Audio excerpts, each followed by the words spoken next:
Ce délicieux parfum de goyave qui émane de l'usine de Nesle sur la route du Gros-Morne ne laisserait aucun gourmand indifférent et pour cause, c'est ici que se fabriquent des confitures et des jus dont la réputation n'est plus à faire. Chaque année, ce sont 900 tonnes de fruits locaux qui sont transformés dans cet atelier et la mise en place d'un dispositif plus moderne permettra de doubler la production.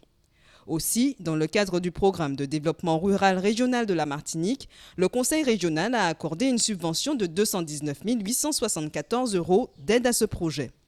En visite sur le site, le président de la collectivité régionale Serge Letchimy confirme son soutien aux représentants de l'usine de Nesle, car l'objectif est bien d'augmenter la production locale. Il y a par exemple dans le domaine de l'ananas un besoin de 1000 tonnes.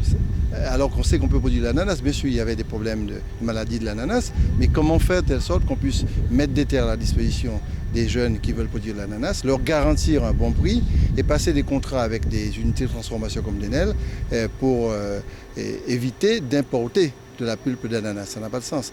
Mais pour la goyave, on est à 100%. Bien, il faut travailler sur l'abricot, sur la canne, sur toutes les filières qui pourraient nous permettre d'augmenter la production locale. Ne serait-ce que sur cet aspect-là, ça pourrait nous permettre de mettre de très nombreux jeunes dans l'activité agricole. Bien sûr, la loi sur la modernisation agricole a une petite ouverture, ça nous ouvre la possibilité de contractualiser. C'est-à-dire qu'on peut à la fois contractualiser avec les organisations de production de base pour leur dire, bon, vous prenez tant de tonnes. Donc, si vous prenez tant de tonnes, vous garantissez l'utilisation de ces tonnes et le paiement en temps réel, vous avez créé non pas un marché captif complètement fermé, vous avez créé un bon marché. Et deuxièmement, si par la suite les centres commerciaux, les cantines, et ceux qui commercialisent l'exportation jouent le jeu, on peut aussi augmenter la production. Après maintes difficultés, les usines Royales, Montpellier et Oran-Dormois sont aujourd'hui regroupées à l'usine de Nesle.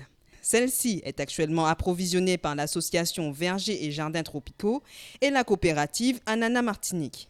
En effet, après l'unification, les dirigeants de l'usine ont souhaité augmenter la part de produits locaux de leur production.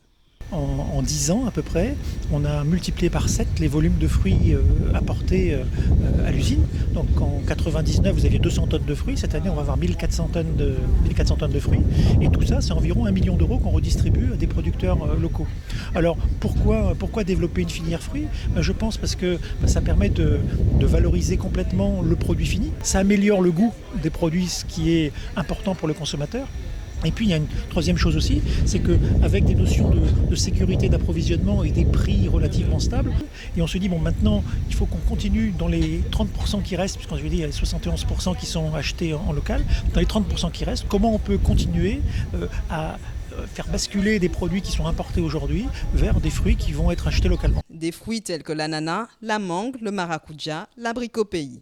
Pour répondre aux nouvelles capacités de production de l'unité de traitement de l'usine, ces filières devront être développées. Objectif, l'autosuffisance en matière de fruits que la Martinique est capable de produire elle-même.